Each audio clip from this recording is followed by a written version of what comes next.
রাতটা ছিল কৌশিকী অমাবস্যা। এই দিন প্রত্যেক বছর চেষ্টা করি মায়ের সামনে অন্ততপক্ষে একবার চাওয়ার।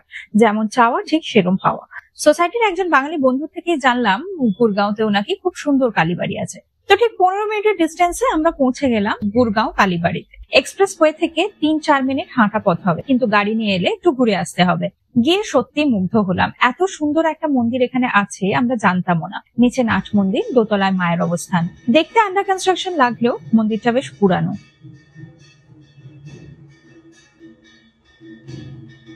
সিঁড়ি দিয়ে উপরে উঠে গিয়েই প্রথমে দেখলাম হোম হচ্ছে। আর কোনো কথা না বলে আমি চুপচাপ গিয়ে বসে পড়লাম।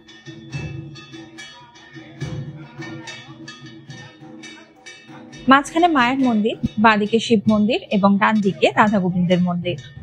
আমি ভীষণ মানি ঠাকুর না ডাকলে তার দর্শন পাওয়া যায় না। মা ডেকেছিলেন বলেই আজকে আমরা এখানে আসতে পারলাম। গুরগাঁওতে জবার মালা অর্ডার ছাড়া পাওয়া যায় না, সেই জন্য আমি গাঁদার মালা দিয়ে মায়ের পুজো দিলাম।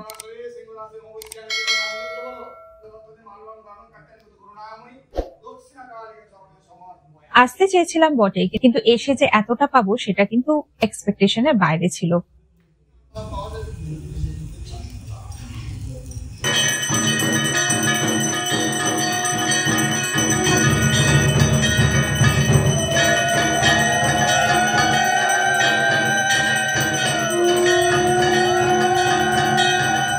হোম, তারপর আরতি, তারপর অঞ্জলি, সবটা মিলে আমাদের তো মন জুড়ে গেল।